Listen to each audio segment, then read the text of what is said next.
سلام از کردم. این آخوندا هرچی به موعد نمایش انتخاباتشون نزدیکتر میشن شلنگ تخته ها و بزناشون هم بیشتر میشه. یعنی همینجوری شوته که به در و دیوار میکوبن. بذارید از شیخ پری شروع کنیم. اما ما در آستانه انقلاب هستیم، در آستانه روز پیروزی انقلاب و هنوز در مفاهیمی از انقلاب اجماع نظر نداریم. 37 سال از 22 بهمن 57 گذشته است.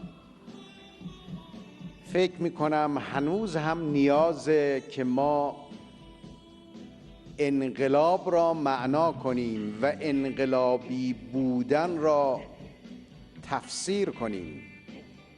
هنوز هم راجع به استقلال و راجع به جمهوریت و اسلامیت نظام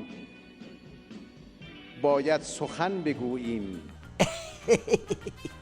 ای خاک عالم بر سر تو ولی فقیه. آخه این چه نظامیه که سرانش بعد 37 سال هنوز سر پایه‌ای ترین موضوعات با هم توافق ندارن؟ اگه سر این چیزها اتفاق نظر نداری پس سر چی توافق داری؟ سر بچاب و بخور؟ سر جرم و جنایت؟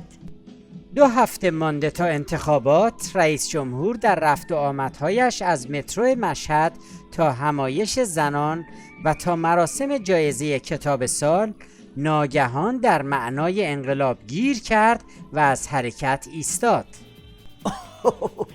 شیخ پری تو معنای انقلاب گیر نکرده، تو باطلاق ارتجا گیر کرده.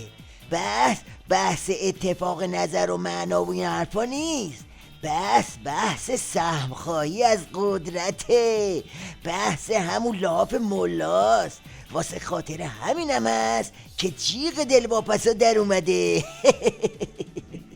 هر جریان داخل نظام هم که به هر دلیل معتقد به تداوم انقلاب نباشد یا باور نداشته باشد که استکبار دشمن قسم خورده است و لاجرم باید مقابل او سینه سپر کرد، به اراده خود از مدار جمهوری اسلامی و انقلاب اسلامی خارج می شود.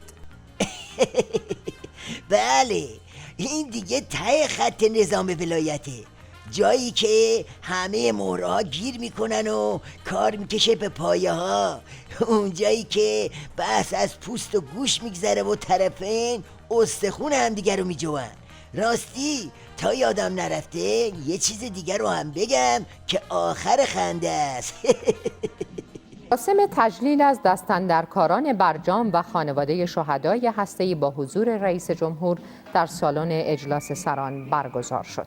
از یه طرف خامنه به پاسدارای گروگانگیرش مدال میده که بگه خط درست سر و صدا و هارت و پورته. از اون طرف شیخ پری به دستاندرکاران برجام جایزه میده که بگه خط زرخوری و زیرابی رفتنه.